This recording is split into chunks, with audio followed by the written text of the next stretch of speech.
dnešnom zápase sme podali jeden super zodpovedný výkon, kde sme aj mali dobrý pohyb na rozdiel od včerajška a taktiež dnes nám to padlo oproti včerajšku, kde sme tiež hrali dobre, len sme nemali toľko kľudu alebo šťastia v tých šancach, takže musím chlapcom poďakovať za ten zodpovedný výkon.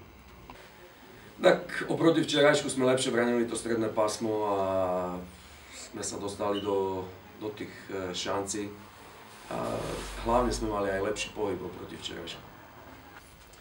Dneska sme boli slabšie mužstvo.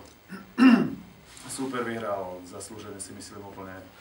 Boli sme slabší v pohybe, dneska stredné pásmo nám jednoducho vyskakovalo.